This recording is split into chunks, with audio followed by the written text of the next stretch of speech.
comme quelqu'un qui circule régulièrement dans les prisons, visite les prisonniers, etc., etc., régulièrement, j'entends cette remarque. Le juge n'était pas impartiel. J'ai vu dès que je suis rentré que le juge est contre moi. Le système est contre moi. Le système est toujours favorise ceux qui ont peuvent se permettre des avocats qui sont la haute gamme, etc., etc.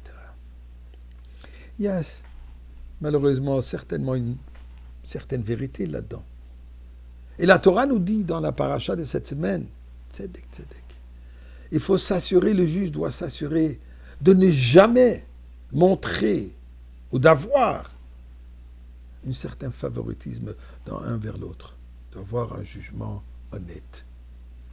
Je veux partager avec vous deux petites anecdotes qui vont peut-être démontrer ce que ça représente, l'honnêteté dans la justice. Mais avant cela, disons le chapitre de Tehillim devant notre juste juge, Dieu lui-même, juste à l'absolu. Chapitre 100, Mizmor le Soida, Oriola de Nekolorativ de Sadin Bissim, Choboy le Fana Bernard, Duka de Noélim, ou à Son Evola Nachnam, Meris et Boy Sharo Soida, Hatsoy se Bissi, le Hoy de le Bach Shemoy, qui toiv à de le Lom Chasdov, via deux Vodeur et Mounasoy, et disons, donnons, je m'excuse, un peu de Tzedaka, Erev Shabbat, Achare Kedoshim, nous prions Achare, qu'on soit déjà après l'exil, Kedoshim, qu'on se trouve déjà dans le Beth Amikdash, avec le Rebbe Melech HaMashiach. Eh bien, comme je disais tout à l'heure,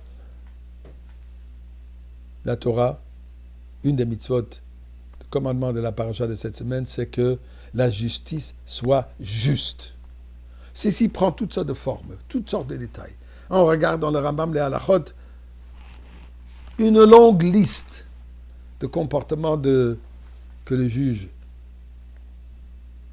était expecté à avoir. Écoutez ces petites anecdotes. J'espère qu'elle n'est pas vraie, mais on a une anecdote qu'on raconte. Un juge, un jour, rencontre un individu qui se présente. Écoutez, monsieur le juge, je ne vais pas vous donner du pot de vin. Je dois passer devant vous en litige avec une autre personne. Mais juste, je voudrais vous rencontrer, vous dire bonjour. Et en même temps, je voudrais vous remettre un chèque post-daté. Donc ça n'a absolument aucune valeur présentement. Tout simplement pour vous remercier que je sais que vous êtes un homme droit, un homme juste. Le juge d'abord essaye de montrer qu'il refuse d'accepter ce chèque, mais finalement, il est post-daté, ce n'a pas de valeur, c'est un morceau de papier. Il accepte. Maintenant, je vous laisse bien deviner qui a gagné ce litige. Jugement rendu, il n'y a plus de pot de vin.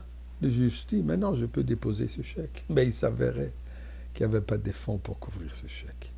Quand le chèque revient, le juge s'exprime, il dit, regardez quel monde malhonnête dans lequel nous vivons. Mais écoutez cette histoire qui nous montre la qualité d'un rave, d'un dayan qui mérite ce titre. Reb Moshe Sofer, connu sous le nom de Chassam Sofer, qui est né dans l'année 1764 en Allemagne, Francfort, décédé à Bratislava en Slovaquie, l'année 1839. Rav, dayan de la communauté, est censé un jour de participer dans le Bedin pour juger un litige entre deux individus. En allant vers cette réunion, Chassam Sofer tout à coup décide et se retire. Il ne va pas participer dans ce Bedin. Il arrive au Bedin et leur dit aux deux autres Dayanim, il dit, écoutez, moi je me retire de ce litige, il faut que vous trouviez quelqu'un d'autre. Pourquoi? Je ne sais pas.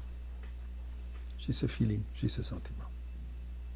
Et des mois plus tard, le Chassam Sofer a réalisé quand dans une de ses vestes, l'individu, un de ces deux individus, a réussi à glisser une enveloppe sans que, même que leur Sam Sofer était au courant. Le fait que quelqu'un lui a donné